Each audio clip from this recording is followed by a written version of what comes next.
Hello, my name is Faith Israel. Welcome to our second session on power and privilege. I'm joined by my lovely colleague Julian here, and we will be having a discussion around some of the topics that we have come up throughout the course so far. The Power and Privilege course is one which looks at the history of development as well as understandings of power globally in terms of power structures, positionality, and the privilege that we as individuals and organizations hold, as well as we'll be looking at ceding power and what does this look like for organizations. So I am going to hand over to my colleague, Julian. Thank you. Hello, Faith. So the idea of this session is for us just to have a little chat through some of the things that have come up in the course so far and the things that have occurred to me as I've been reading through the materials and talking to people in some of the live sessions. So it's not going to be terribly structured or logical.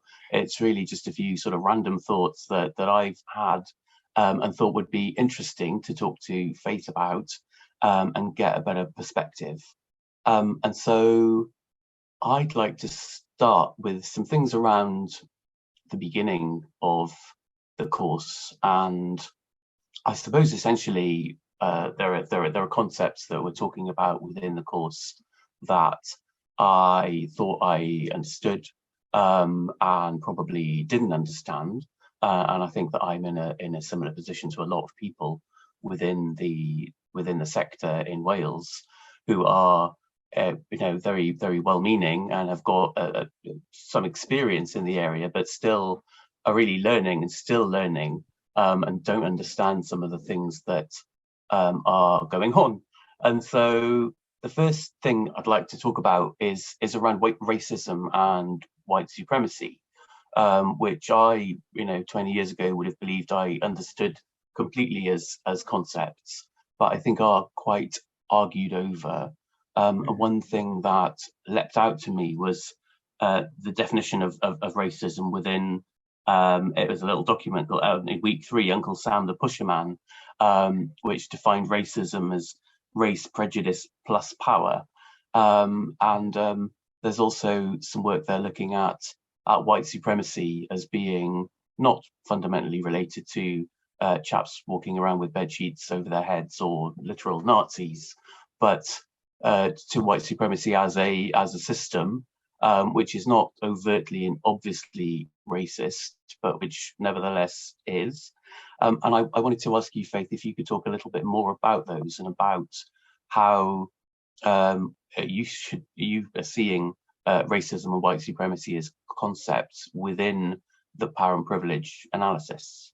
Mm-hmm. Quite a big question to start off with. I was going to say, yeah, but that's, I guess, the nature of white supremacy as a concept in terms of just grappling with it and trying to understand it. I think it's important to note that this is something that is so pervasive in our lives, in society, in organizations. It's a huge concept. So, we probably will just scratch the surface. But yeah, I think white supremacy, like that, the definition that you mentioned, is something that I guess I almost view it in two ways. There's I don't want to say caricature, but there's an image of white supremacy in many people's minds that can often look like people burning crosses or very extreme acts of violence or verbal abuse. But it includes that, and those things are terrible, but it also extends to the really small interactions that we have in life. It extends to the way we think, the way we interact at work, in our relationships. It really is something that's such a broad topic. I think that in reality, it's actually quite contextual. Something when we think about white supremacy, it will function in different ways depending on the place, depending on the history, because this is something that's historically grounded. So my understanding of white supremacy will likely differ from the understanding of a person who grew up and lives in Brazil, for example. It will look very different to them. Whilst in my context in the UK, I might understand it as subtle comments. They might understand it differently, and it might take form in maybe more obvious ways, maybe less obvious ways. I think it's really important to highlight that. It's just very contextual, and especially where we work in different countries, it will be contextual in those relationships as well, depending on the country itself, the area itself that we are working in. I'm just going to ask you to remind me of the question before I go on a tangent. Well, I was wanting you to talk a bit more about the idea of white supremacy, I suppose, where it comes from and how it manifests, and also just to understand more about racism. And I suppose many people, certainly when I grew up, we saw racism as being simply about racial prejudice. But it's very interesting to see, it defined as race prejudice plus power. And it would be good to learn a bit more about that. Mm-hmm. So I guess when I think about white supremacy, it's an overarching structure. It's not just individual acts. It's an overarching structure that takes whiteness and things associated with whiteness as just the default. Like if there was a setting, if life was a game and you could add different settings, white supremacy makes it so that the default setting is anything and everything that is associated with whiteness. So, for example, a common discussion that's been had more and more is around beauty standards. And so beauty standards around for people who aren't white. So for example, straightening hair, that's something that's associated with whiteness, that's seen as better or more beautiful. And that's something that has its roots in white supremacy that has elevated one thing over another. I think also it's important to remember that these are all very arbitrary things, whether it's hair, whether it's body type, they're all arbitrary things. But what white supremacy does is it takes these arbitrary things, these things that are not good or bad inherently, and makes it so that everything now fits into a binary of some sort, a good and a bad, an us and a them, a better and a worse, powerful, powerless. It puts things in so many categories, which often leads to people losing out. Specifically, we're talking about Black people, we're talking about Asian people, we're talking about Indigenous, Aboriginal people. It means that in many circumstances, these peoples, whether it's in their own countries or in other countries, perhaps in their colonies that they would have come to. So thinking of how a person from Kenya would be in the UK, for example. So it manifests in all these different ways. And I think that's something to really be mindful of when we think about power and thinking about power and privilege within our work, being mindful of these binary understandings of I'm here to help because, I can bring X, Y, and Z, or I think it's such a tragedy that these people have nothing. So let me be the one to come and help. and it immediately falls into, okay, it's me and then there's them.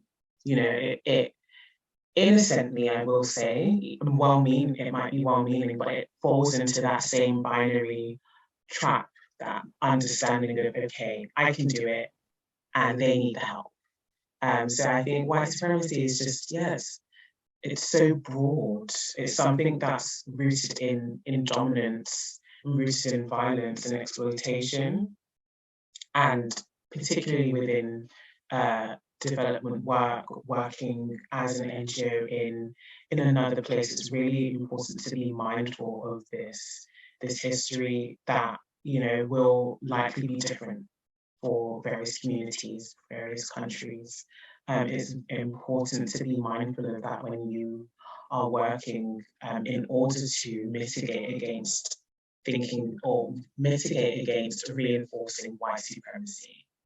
I don't know if I'm just going off. Please. No, I wanted to pick you up on something you the example that you gave about development work and about you know, being a white person going into an area lived in by people of color and thinking I have the answer. So that then is white saviorism. Is that right? Yes, yeah. I would say that is definitely an example of white saviorism, that centering of self, that centering of I can do it, so I'm just going to go. It to me, anyway, in my understanding, is very reminiscent of colonial missionary work, that I know better and these people do not. So I'm going to come with whatever it is that I'm bringing to help these people who are helpless. And there's nobody around them doing any good work, but I can do it. It's very, very that centering of the individual. And I also want to just mention, I know it's been termed white savior, but anyone with power can enact this in certain settings. So I acknowledge, for example, that I have privilege in that I was raised in the UK, I was born in the UK. I've gone through higher education. So I could easily fall into that trap of, I'm so learned now, I'm going to go into X country and help them because I've had all of this education and I want to use it to the betterment of others, without actually acknowledging, do I have the skills that's needed in this place or in this setting or whatever it is that I'm trying to help with it? Do I actually bring something that nobody else there has? Is there a genuine lack or need that cannot be filled internally or within that community? Actually makes me think of something that I definitely in my years prior engaged in volunteerism. I engaged with a government-run program, which honestly sounded amazing. It sounded great. You got to travel and you got to help a small community in the vaguest of terms. At that time, I and the people that I went with would have been in our very early 20s, graduates essentially. And we would have gone into this small community, knowing nothing about what it was they needed, what it was they wanted, what, if any, help we could be. And in this, that to me is an example of white saviorism. It's very much taking that, okay, because I can do it, I'm just going to go and do it.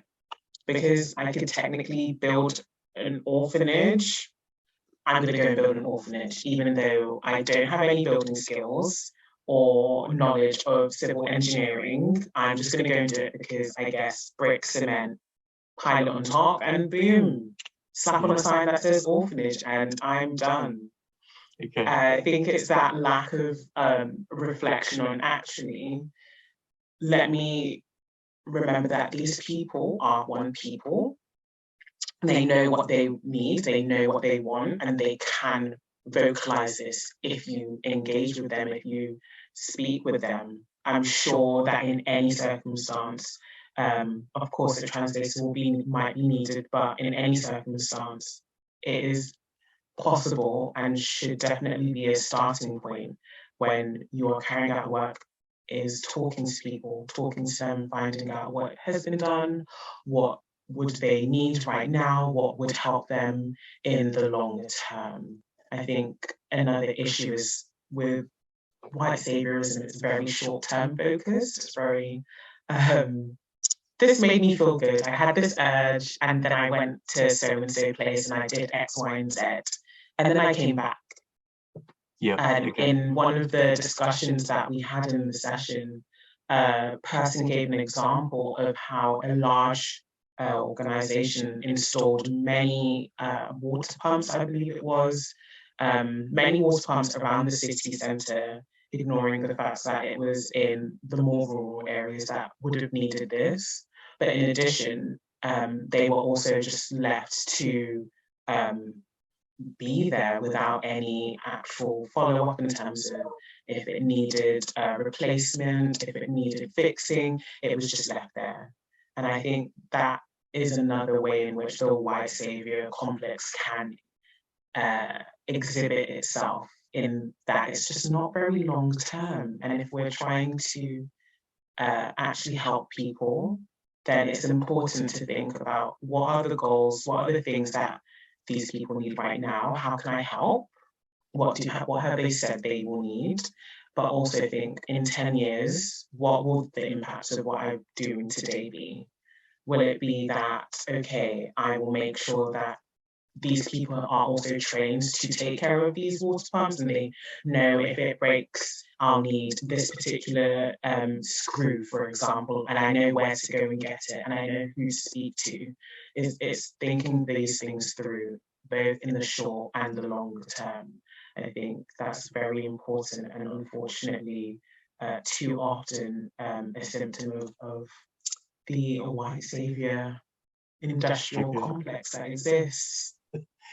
So white saviorism then something that can also be done by Black and brown people, or is there a special category? I might not use the term white saviorism, but in essence, I do think it's important to note that I'm not precluded from making mistakes. Yep. Being Black, being part of the diaspora doesn't preclude you from making the wrong choice, from not actually carrying out an assessment to find out what people needed. It doesn't preclude you from privilege. It's not white privilege. I think, there's a distinction, and it might not be racism, but it can still have a harmful impact on the community that you are trying to work with. I think the benefit of being part of the diaspora is that you may be more likely to think about these things. If I'm from the community, I will more likely think in 20 years when I go back, because I visit ever so often, I do still want to see that, okay, this water pump is working, it's not broken, because I think you're more likely to think these things through, which is why it's important to speak with people within the diaspora who have more of an intimate knowledge. But no, I don't think race precludes you from making mistakes. It doesn't preclude you from privilege, as I've said. I'm sure I could list a bunch of privileges that I have. Yeah, and that is what we're talking about. So I just wanted to double back a little bit on that kind of understanding of white supremacy. Is that also something that can be manifested through the thoughts and behaviours of people of colour? That this is something which has pervaded society globally to some degree, to such an extent.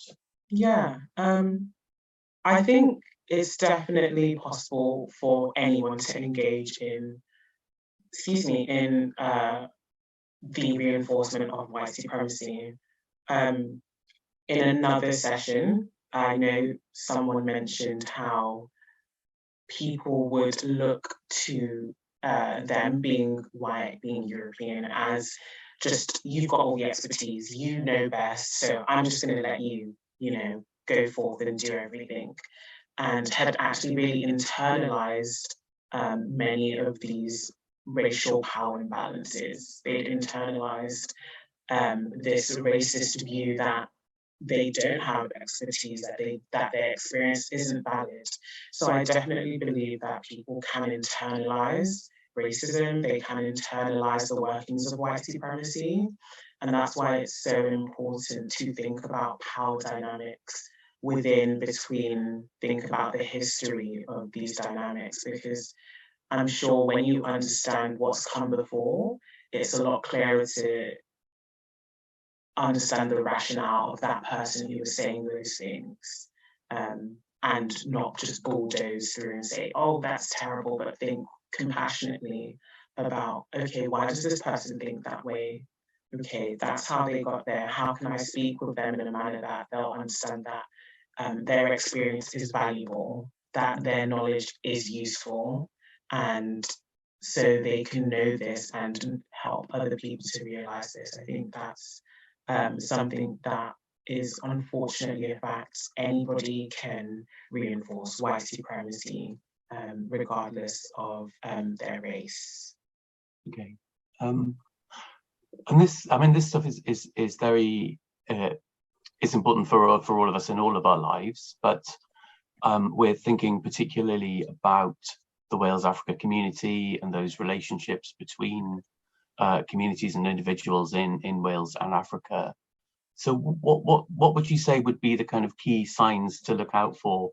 What would you, if you were thinking on your, as a practitioner, as an organization doing these things, what sort of questions would you be asking yourself to reflect and think, what are the key signs that my work, my attitudes might be problematic? Yeah, let's start with what are the things to look out for, and then we can think about what things you can do to address that. Yeah. Okay, thinking about things to look out for. I think it's important to look at internally. What's the workings internally? So I know many of the groups that we work with are a little bit smaller, so there isn't like a HR department and a finance department and so forth. But in the work internally, perhaps it's a few of you. What's the demographic like? Who's making the decisions? Do people feel like they can actually voice their opinions regarding the work and have that heard and be taken seriously, regardless of their race, regardless of their gender, regardless of any characteristic? I'm sure in many situations, the groups that we work with will be so small that this is often the case, that maybe it is an organization of 5 white individuals. In that case, are you consulting with diaspora groups? Are you consulting with people that know the context in a more intimate manner than you do, than your organization does?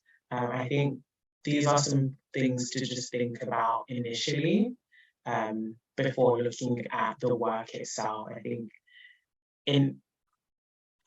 the internal will be reflected externally. So if internally I knew that, as a Black individual, I wouldn't feel comfortable raising an issue internally, it's unlikely that then in the work that you go and do with a partner or within Africa, it's unlikely that those people will also feel like they could raise an issue, because that's the way of working, and that way of working is more likely to be replicated than you to have two separate systems of working where one is totally fair and one is less fair, for example. So I think it's really important to reflect on internal ways of working. Okay. And in some ways then, if people, particularly in the communities within which organizations are working in Africa, are engaged and feel able to voice an opinion, then actually having no complaints and no issues raised by a community would be a red flag that things are actually going wrong, rather than a reason to think that everything is amazing. Okay, I'm unsure I'm on the same page. Could you just repeat what you mean by that? Well, I suppose that a lot of people would think that if they are working within a community and everybody is very complimentary and expresses complete happiness with their work, that it may well be that their work is completely amazing and perfect and everybody is overjoyed. But it seems to me it's more likely that people within that community just don't feel able to raise concerns or make complaints or express any negativity about the things that people are doing. Yeah, that potentially could be the case. I think it's important to think about, do people even have the opportunity to raise these complaints? Is it once at the start and then at the end, in which time, a project of, say, 2 years, no, there wasn't actually an opportunity presented to raise these things? I think that's also important as well, because it might genuinely be that at the start, fantastic, everybody was happy, it was great, we sat down and we really talked about the issues and it was worked on. But then if there's no opportunity to do that again, you don't really know. Potentially it could be great, potentially it could not be great. And I would imagine that as an organization, you're aiming to ensure that the people you are working with are as happy with the work as you are. And if that's the goal, then it's important to ensure that people have an opportunity to, say, I think this, or I'm not happy about that, or just give whatever feedback they want to give at numerous instances throughout the program, as opposed to just not having any opportunity. But you never know, it could be the case that it's just so fantastic and no one has anything to say. But I think regardless, let people say at every turn, it's so fantastic, I genuinely am telling you it's so fantastic, then there was never an opportunity and people wouldn't even believe you if you asked them, because you never gave them the opportunity to ask, to speak on this. Yeah, okay. So to think a little bit more about the history of development, and there's really interesting reading through the course on the history of the concept of development, how it links through to colonialism, to imperialism, looking at some of the, I suppose, the latter half of the 20th century, when the empires collapsed and gave way to different relationships, which in many ways were just as extractive and just as negative and harmful for people in those formerly colonized countries. There's a lot of terrible things that we can say about the history of the idea of development, but I'd like to think about what sort of good practice is there to draw on, because it can be quite tempting just to think this is also terrible. I'm not sure I want to be part of this tradition at all, but I'd like to think about, are there cases of good things, good ways of doing these things? What do they look like, and how might we think about implementing more of them? Yeah, I just want to pick up on something that you said before I answer that, and just say, if if anyone watching this is thinking, oh my gosh, it's so terrible, I don't know if I want to be a part of this, I would say think deeply about what it is you are bringing. Genuinely, if you are seeing that actually maybe there isn't a need, maybe there doesn't need to be the 20th orphanage in this place or the 20th project on the same thing, then perhaps reflect on where you would be needed, where are your skills most beneficial to the people that you're working with. And it's important to remember that this isn't all down to an individual. You know, you don't have the weight of the British international development sector on your shoulders. It's okay. It's fine.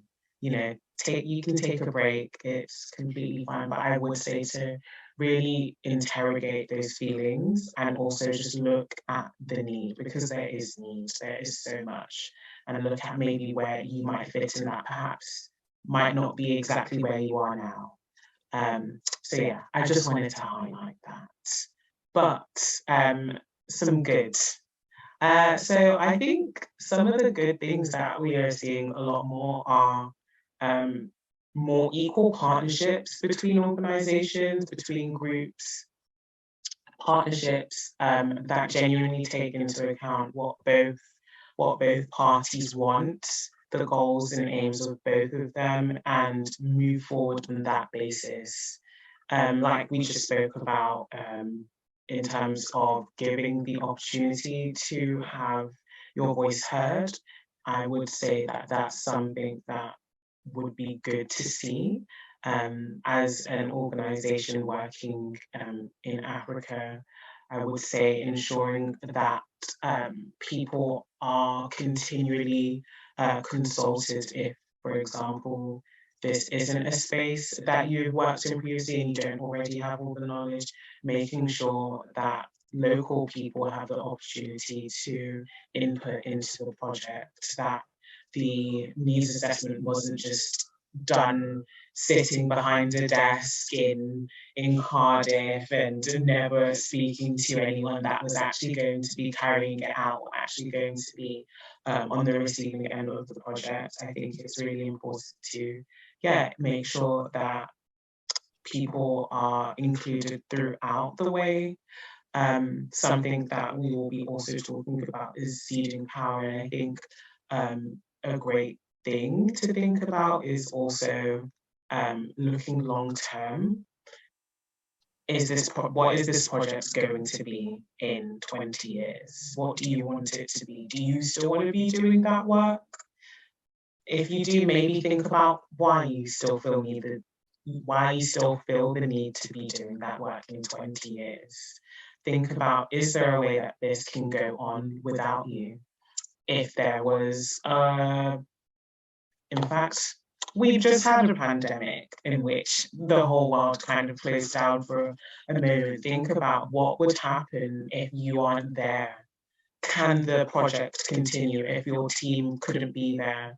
If the project can't continue without you, then I think that's something to reflect on. So a good practice would be to ensure that your partners or whoever it is that you're working with on the ground is fully empowered to continue the project if for whatever reason you couldn't be there. I think it's imperative to ensure that even if it's a team of people that just know the inner workings, but maybe aren't always needed, but could step up.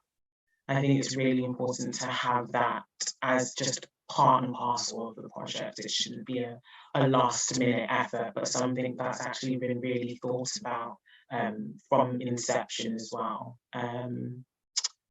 Some more good things. What are the good things? Continual learning, I think, is so important because I can't stress it enough. Context is everything. So the specific place that you are in, your specific positionality, is something that I would imagine in good practice you will be doing, reflecting on the positionality of yourself, And by positionality, I mean what positions do you hold, what privileges do you hold? So we can take myself as an example.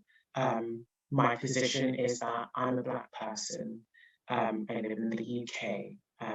I am not a asylum seeker. I am a British citizen. I speak English. There are so many little intersections that provide little power, a little privilege here and there, or a little less. That means everyone's positionality is very unique.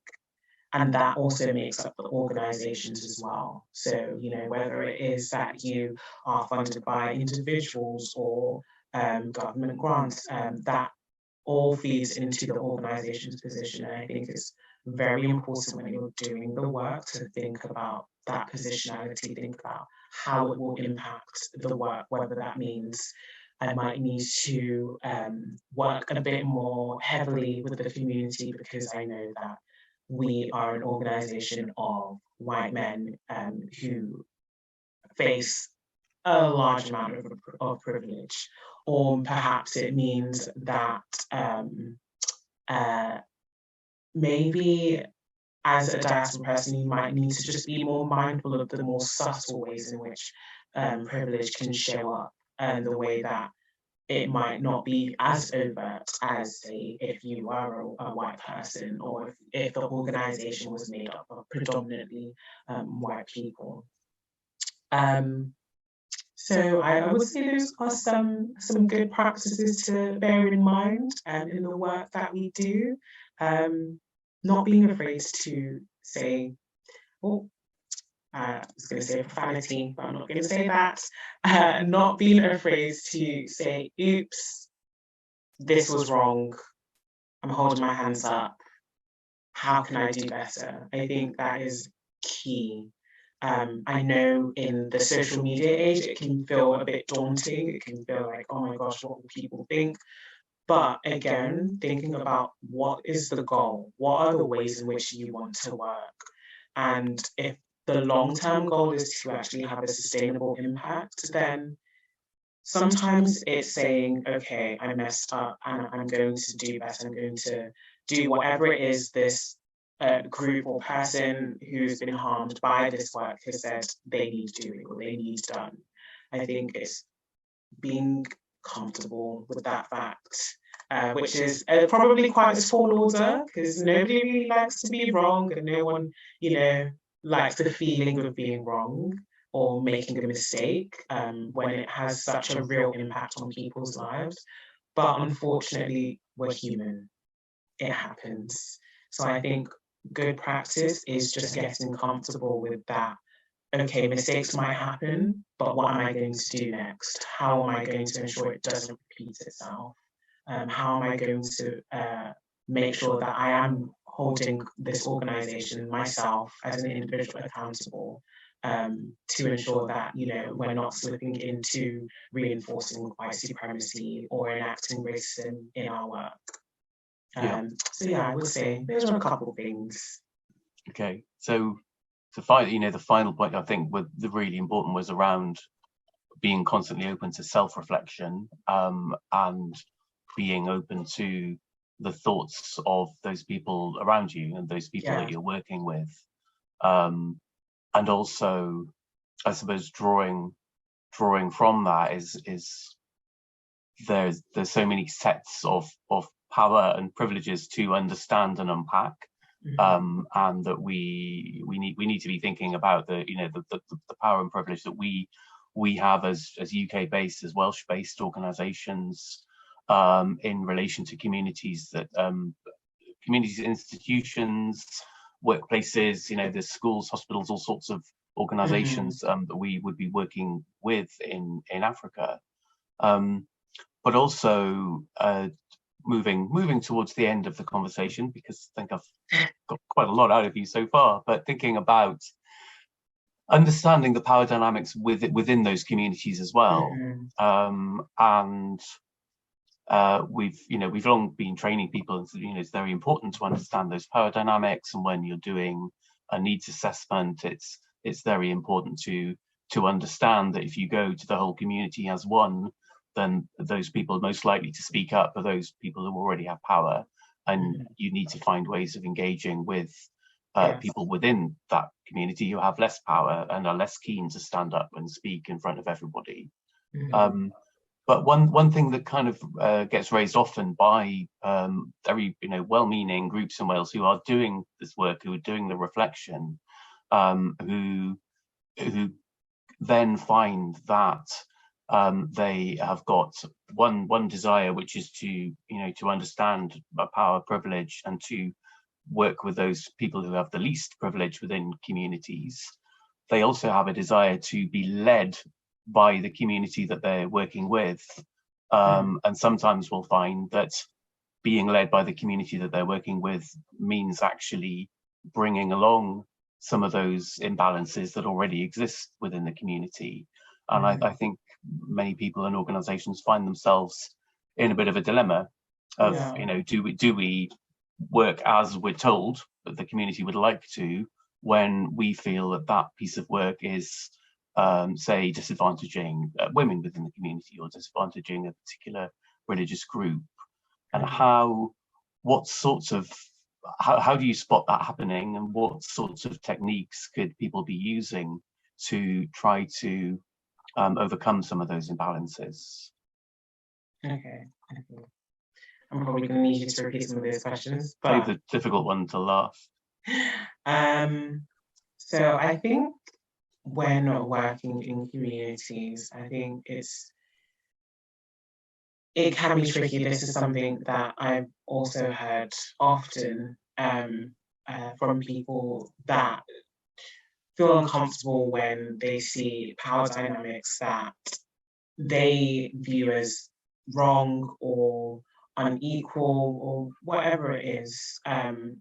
And that uncomfortable feeling between, okay, but I still need to do the work that I am here to do. I think as a starting point, remembering that positionality is key. Remembering that the privilege you have is allowing you to see things in a different light. But also remembering that there's a history here, there's a context here. There are things that have led that particular situation to be the way it is. And I think it's really important to be mindful of that, just so we don't begin now passing moral judgments on any group or any person. I think one thing that people can do, however, is if they can find local examples of whatever it is that you wish you were seeing. So, for example, say in this particular community, it's only boys who are educated, for example. Perhaps finding examples that are relatable to that particular community, of a community in which boys and girls are being educated, so that you can see that actually this is something that's coming from within. I think it's so mindful as Welsh-based, as UK-based NGOs, groups, to not fall down those same colonial lines of I know what's right and I know what's best, especially given the history that unfortunately the UK has in many of these places, and how that has led to some of the things that we are seeing. So I would say ensuring that you're amplifying the work that is being done. Perhaps it's in the next community over, or in another village that perhaps has similar values to the one that you're working in, ensuring that you aren't taking center stage. We're not trying to do the white savior thing.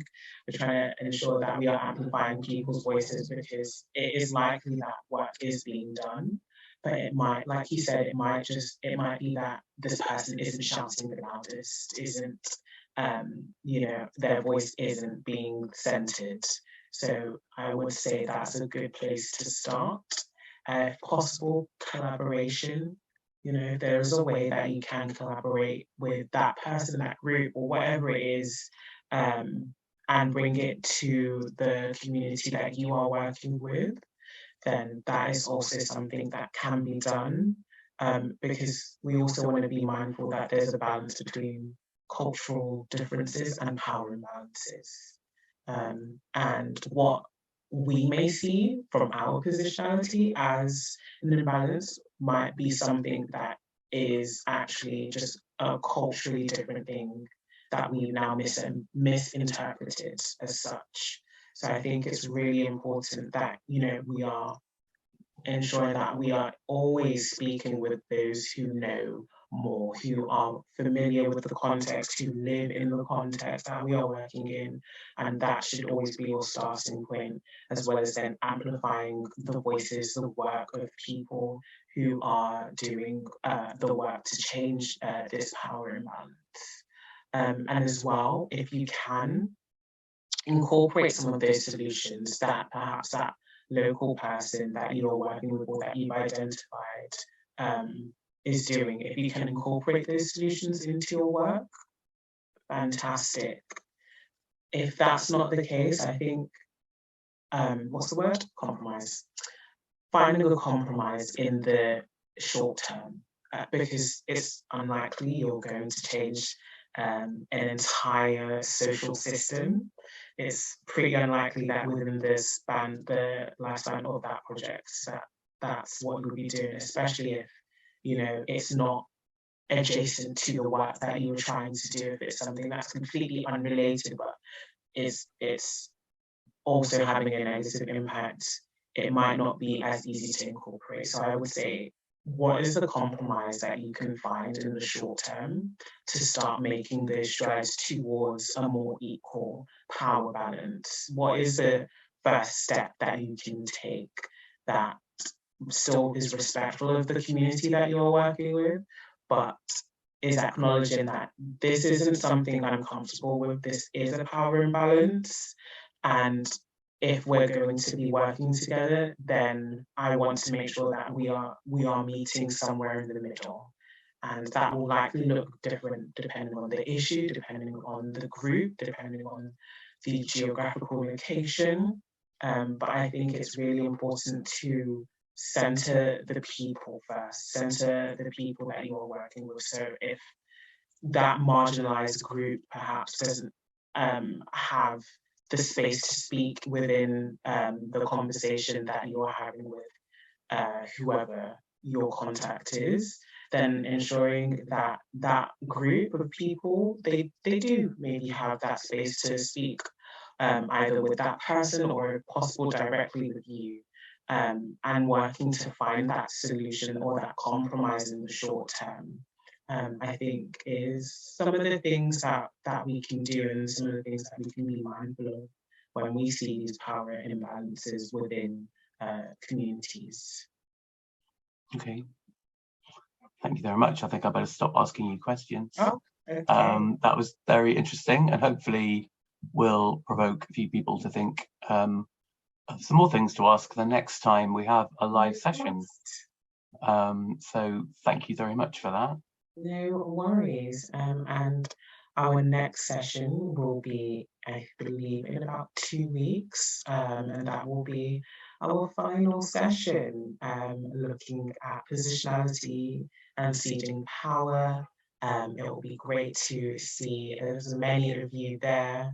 It will be taking place at 10:30 as per usual, but don't worry, there will be reminder emails sent out, so you don't need to panic. But thank you, Julian, for this conversation that we've been having. It's been lovely chatting with you. I really enjoyed talking about this topic. You too, really interesting, thank you.